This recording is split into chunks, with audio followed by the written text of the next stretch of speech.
ಮೂವತ್ತನೇ ತಾರೀಕಿಂದ ಇದು ಸರಿಯಾದ ಮಾರ್ಗದಲ್ಲಿ ಆಗುತ್ತೆ. ಸರ್ ನೋಡಿ, ಎಲ್ಲವೂ ಕಾನೂನುಬದ್ಧವಾಗಿ ಶಿಸ್ತುಬದ್ಧವಾಗಿ ಎಲ್ಲವನ್ನ ಕೂಡ ಜನರಿಗೆ ತಿಳಿಸುವಂತ ವ್ಯವಸ್ಥೆಗಳನ್ನ ನಮ್ಮ ಎಲೆಕ್ಷನ್ ಕಮಿಷನ್ ಮಾಡಿರುವಂತದ್ದು ನೀವು ಕಂಡಿದ್ದೀರಿ.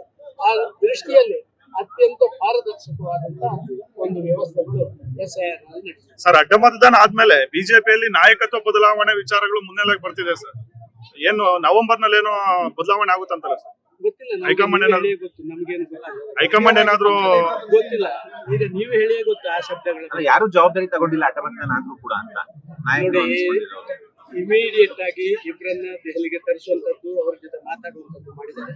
ಅದಕ್ಕೆ ಒಂದು ಕಮಿಟಿಯನ್ನ ತಯಾರು ಮಾಡಿ ಒಂದು ಸತ್ಯಶೋಧನ ಸಮಿತಿಯನ್ನು ಮಾಡಿದ್ದಾರೆ. ಇದಕ್ಕಿಂತ ದೊಡ್ಡ ಹೆಜ್ಜೆಗಳು ನಮಗೆ ಏನು ಗೊತ್ತಾಗ್ತದೆ? ತಮ್ಮಂತ ಹಿರಿಯರ ಒಂದು ಸಲಹೆಗಳನ್ನ ಗಂಭೀರವಾಗಿ ತೆಗೆದುಕೊಳ್ತಾ ಇಲ್ವಾ ಸರ್, ವಿಪಕ್ಷ ನಾಯಕರಾಗ್ಲಿ ಅಥವಾ ರಾಜ್ಯಾಧ್ಯಕ್ಷರಾಗ್ಲಿ?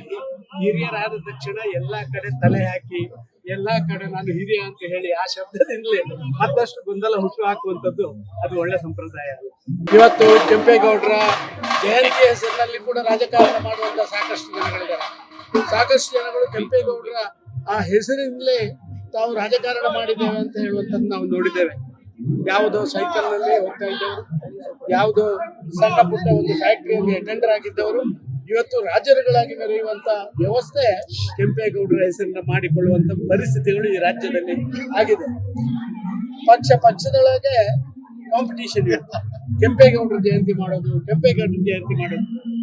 ನಾನು ಮೆತ್ತನೆ ಇಲ್ಲಿ ಹೆಬ್ಬಾಳದ ಈ ಒಂದು ತಂಡ, ಅದು ನಮ್ಮ ನಾರಾಯಣ ಸ್ವಾಮಿ ಅವರು ಇರ್ಬೋದು, ಆನಂದನ್ ಇರ್ಬೋದು, ಇತರರಿರ್ಬೋದು, ಎಲ್ಲರೂ ಸೇರಿಕೊಂಡು ಇಲ್ಲಿ ಮಾಡಿದಂತ ಕಾರ್ಯಕ್ರಮ ರಾಜಕಾರಣಕ್ಕಿಂತ ಮೇಲ್ಪಟ್ಟು ಒಂದು ವ್ಯಕ್ತಿ ಸಮಾಜ ನಿರ್ಮಾಣಕ್ಕೆ ತನ್ನನ್ನು ತಾನು ಮುಡಿಪಾಗಿಟ್ಟು ಮುಂದಿನ ದೂರದೃಷ್ಟಿಯಿಂದ ಮಾಡಿದಂತ ಆ ಕೆಲಸ ಕಾರ್ಯಗಳನ್ನ ಮತ್ತೆ ಜ್ಞಾಪಿಸಿ ಮತ್ತೆ ರಾಜಕಾರಣಿಗಳಿಗೆ ಬುದ್ಧಿ ಹೇಳುವಂತ ಕೆಲಸ ಮಾಡ್ತಾ ಇದ್ದಾರಲ್ಲ, ಇದು ನಿಜವಾಗಿ ಅಪ್ರಿಷಿಯೇಬಲ್ ಅಂತ ನಾನು ಭಾವಿಸ್ತಾ ಇದ್ದೀನಿ. ನಿನ್ನೆ ಸರ್ಕಾರಿ ಕಾರ್ಯಕ್ರಮದಲ್ಲಿ ರಾಹುಲ್ ಗಾಂಧಿ ಅವರು ಮಲ್ಲಿಕಾರ್ಜುನ ಖರ್ಗೆ ಅವರ ಕಟೌಟ್ಗಳನ್ನ ನಿಲ್ಲಿಸಿದ್ದಾರೆ. ಮಾಜಿ ಸಿಎಂ ಅನುದಾನ ಕೊಟ್ಟಂತ ಸಿದ್ದರಾಮಯ್ಯ ಅವರು ಹಾಕುವಂತ ಕೆಲಸವನ್ನು ಮಾಡಿಲ್ಲ ಕೆಂಪೇಗೌಡ ಜಯಂತಿಯಲ್ಲಿ. ಅವರು ಯಾರನ್ನು ಯಾವಾಗ ಮರೀತಾರೆ ಅಂತ ಯಾರಿಗೂ, ಮೀಡಿಯಾದವರಿಗೂ ಹೇಳಲಿಕ್ಕೆ ಸಾಧ್ಯ ಇಲ್ಲ. ಮೀಡಿಯಾದವರು ಅದು ಮಾಡಿದ ಮೇಲೆ ನೋಡಿಬಿಟ್ಟು ಹಿಂಗಾಗಿದೆ ಅಂತ ಹೇಳ್ಬೋದಷ್ಟೇ.